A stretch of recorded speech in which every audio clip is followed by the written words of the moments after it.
Hollywood is collectively obsessed with the fractured mind. For decades, pop culture has taken one of the most tragic psychological conditions known to modern science and twisted it into a superpower. Or worse, a monster. We watch characters shift their posture, drop their voices,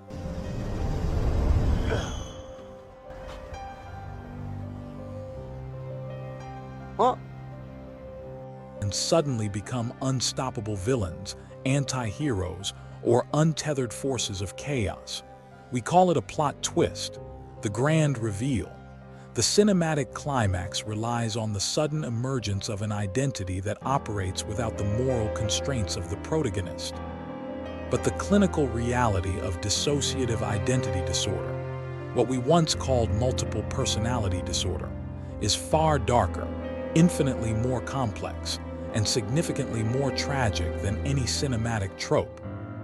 It is not an evil alter ego waiting in the shadows, biding its time to seize control and wreak havoc. It is not a sudden snap into insanity brought on by a bad day at the office. It is the ultimate, desperate survival mechanism of a completely shattered human psyche. Today, we are looking past the silver screen and into the abyss of the clinical mind. We are breaking down the anatomy of a psychological fracture, exploring not just how the mind breaks, but how it meticulously rebuilds itself into a fortress of isolation. To understand the characters we analyze on screen, you must first understand the clinical trigger. Dissociative identity disorder is almost universally forged in the fires of extreme, inescapable, and repeated childhood abuse, typically occurring before the age of 7 to 9. This is a crucial window in human development. When you are born, you do not possess a single, unified personality. An infant is a collection of distinct ego states, one state for feeding, one for sleeping, one for distress. As a child grows in a safe, nurturing environment, these states naturally merge or integrate into a cohesive, singular identity, a continuous stream of consciousness. But what happens when that environment is a waking nightmare? When the people meant to provide safety are the architects of terror? To survive, the brain halts that natural integration. It erects impenetrable amnesic barriers. The mind literally walls the trauma off. It splinters. The brain creates distinct, compartmentalized identity states to hold the agony, the terror, and the physical pain. Also, the core host can go to school, smile, and survive another day without succumbing to complete psychological annihilation. When we watch psychological thrillers, our attention is magnetically drawn to the alters, the fascinating, unpredictable, and often dangerous alternate personalities. But the true psychological horror of DID belongs to the host. In clinical literature, the host is often referred to as the apparently normal part, or the ANP. Their singular psychological purpose is to maintain the illusion of normalcy, to function in a society that demands continuous, unbroken participation. I want you to leave! Leave! To achieve this, they are systematically and brutally denied access to the traumatic memories held by the rest of the system. Imagine the absolute, suffocating terror of waking up in a life you did not build. You open your closet and find clothes you would never buy. Strangers greet you affectionately on the street by a name you do not recognize, referencing intimate conversations you have absolutely no memory of having. You find receipts for places you have never been. Look at a character like Stephen Grant in Moon Knight. When we strip away the mystical elements and the Egyptian gods, we are left with a painfully accurate, devastating depiction of the host's dilemma. Stephen Grant believes he is simply an insomniac suffering from parasomnia. He chains his ankle to his bedpost, surrounds his bed with sand to track footprints, and tapes his door shut. He does not do this because he is a superhero preparing for battle. He does this because he is terrified of what his own physical body does when his consciousness fades. Clinically, this phenomenon is called dissociative amnesia, or losing time. When an alter takes executive control of the body, a complex neurological process called switching, the host is pushed into the psychological void. It is a blackout, a total interruption of the autobiographical timeline. They blink and hours, days, or even weeks have evaporated. The host begins to believe they are suffering from early-onset dementia or losing their grip on reality entirely. They are completely unaware that their own mind is orchestrating this deception, hiding the horrifying truth from them specifically to keep them alive and functioning. It is a protective measure that feels indistinguishable from madness.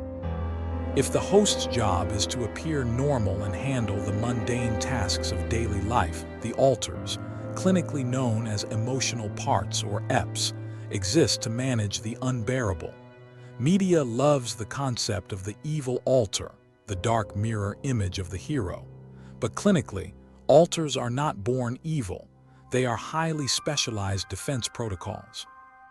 They are created with hyperspecific functions necessary for the survival of the organism. There are memory holders who carry the physical and emotional burden of the original abuse. There are symptom holders, and most notably, there are protectors. Protectors are the identities forged in the dark to fight back when the host is too weak, too young, or too terrified to do so.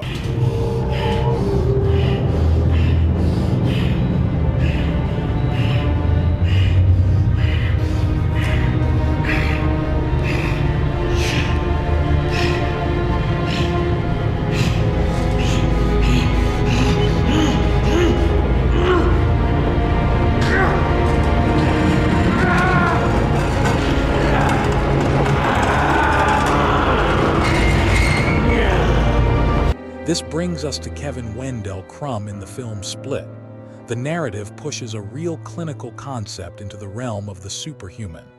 The beast is born from a desire to shield the internal system from those who have never suffered, the untorn. But we must rigorously examine the psychological damage this specific cinematic trope inflicts. It directly equates a severe trauma response with predatory violence and cannibalism. In the real world, systems do not mutate into supervillains. They are vastly more likely to be a danger to themselves than to anyone else. However, they do develop what clinicians call persecutor alters, which is where the true internal horror lies. A persecutor is an alter that might actively self-harm, sabotage the host's relationships, destroy their career, or hurl unrelenting internal verbal abuse. Why would a mind create a part of itself designed to destroy itself? Because of a dark, complex psychological mechanism known as an introject. A persecutor often internalizes the exact rules, worldviews, and cruelty of the original abuser. They operate on a twisted, deeply tragic logic rooted in childhood survival.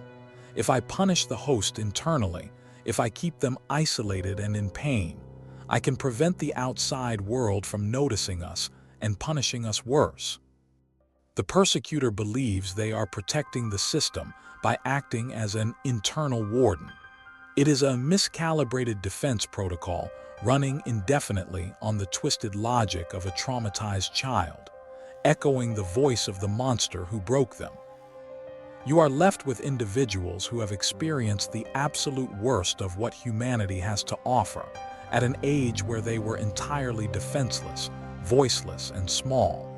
The human mind is a brilliantly, terrifyingly resilient machine.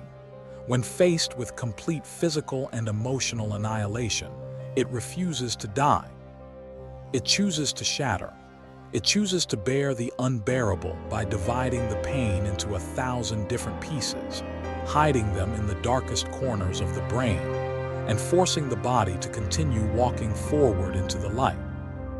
The villains and anti-heroes we analyze on this channel are compelling because they represent the extreme, jagged edges of human psychology. They show us what happens when the mind goes to war with itself. But we must never forget the clinical truth that breathes behind the fiction. A fractured mind is not a monster waiting to be unleashed upon the world. It is a traumatized child who had to build an entire army in their own head just to survive the unsurvivable. This is the dark, unwavering reality of the human psyche. Welcome to the Mind of Apocalypse,